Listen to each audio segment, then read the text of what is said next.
மேற்கண்ட வினாக்களின் தொடர்ச்சி. எந்த கில்ஜி ஆட்சி காலத்தில் அங்காடி சீர்திருத்தங்கள் மற்றும் விலை கட்டுப்பாட்டை அமல்படுத்தினார்? இதற்கு சரியான பதில் அலாவுதீன் கில்ஜி ஆட்சி காலத்தில் ஏற்படுத்தப்பட்டது அங்காடி சீர்திருத்தம் மற்றும் விலை கட்டுப்பாடு.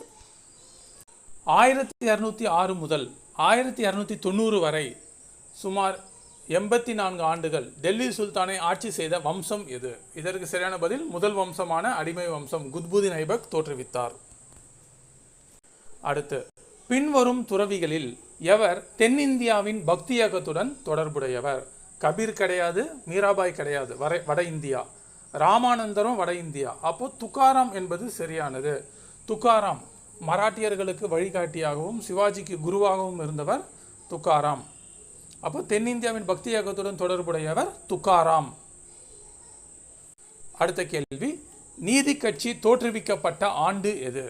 இதற்கு சரியான பதில் டைரக்டான பதில் 1916 என்பது சரியானது. நீதி கட்சி தோற்றுவிக்கப்பட்ட ஆண்டு.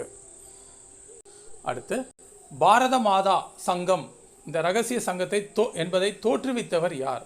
பாரத மாதா சங்கத்தை தோற்றுவித்தவர் சி. நீலகண்ட பிரம்மச்சாரி என்பது சரியான பதில். பாரத மாதா சங்கம். அடுத்து, புத்தர் பிறந்த இடத்தை உறுதிப்படுத்தும் அசோகர் கல்வெட்டு எது? இதற்கு சரியான பதில் டி. ருமிண்டி கல்வெட்டு. புத்தர் பிறந்த இடத்திற்கு வரிவிலக்கு அளித்ததை பற்றி கூறும் கல்வெட்டு தான் இந்த ருமிண்டி கல்வெட்டு. அப்போ டி. ருமிண்டி தூண் கல்வெட்டு என்பது சரியான பதில். அடுத்த கேள்வி, இத்தாலிய ஒருங்கிணைப்பின் வாள் என்று அழைக்கப்படுபவர் யார்? இதற்கு சரியான பதில் என்னன்னு பார்த்தீங்கன்னா பி. கரிபால்டி என்பது சரியான பதில். மாசினியோ இத்தாலியா இருக்கிறவர் தான். Hitler Germany, Metternich Austria. இதற்கு இத்தாலிய ஒருங்கிணைப்பின் வாள் கரிபால்டி என்பது சரியான பதில்.